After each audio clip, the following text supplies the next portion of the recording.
Welcome! In front of me I have Samsung Galaxy F22 and I'm gonna show you how to reset the camera settings on this device. Let's start by opening the camera app. I'm gonna swipe upwards on the screen to open the app menu and then tap on the camera icon to open the app. In the camera app, let's tap on this settings icon right here in the top left corner to open the settings. And in settings, let's scroll all the way down like this. And at the bottom, you should have the option called Reset Settings.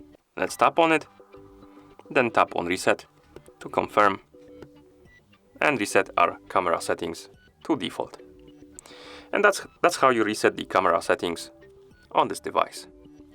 Thank you for watching. If you found this video helpful, please consider subscribing to our channel and leaving the like on the video.